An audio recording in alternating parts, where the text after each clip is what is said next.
និយាយពីការប្រើប្រាស់ជីគ្រាប់និងជីទឹកទៅលើដំណាំតើដំណាំទទួលបានប្រមាណភាគរយការប្រើជីគ្រាប់ទៅឲ្យតាមរយៈឫសដំណាំទទួលបានសារធាតុចិញ្ចឹមប្រហែល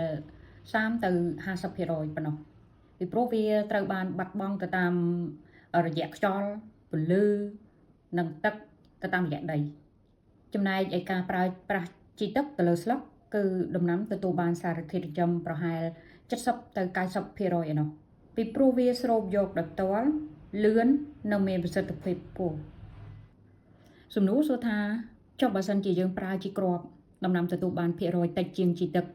តើយើងប្រើតែជីទឹកអត់ប្រើជីគ្រាប់បានអត់ចម្លើយគឺថាអត់បានទេចាពីព្រោះអ្នកវិទ្យាសាស្ត្របានណែនាំឲ្យកសិករប្រើទាំងពីរសិនបើយើងចង់ឲ្យដំណាំលូតលាស់ល្អកាត់បន្ថយជំងឺនិង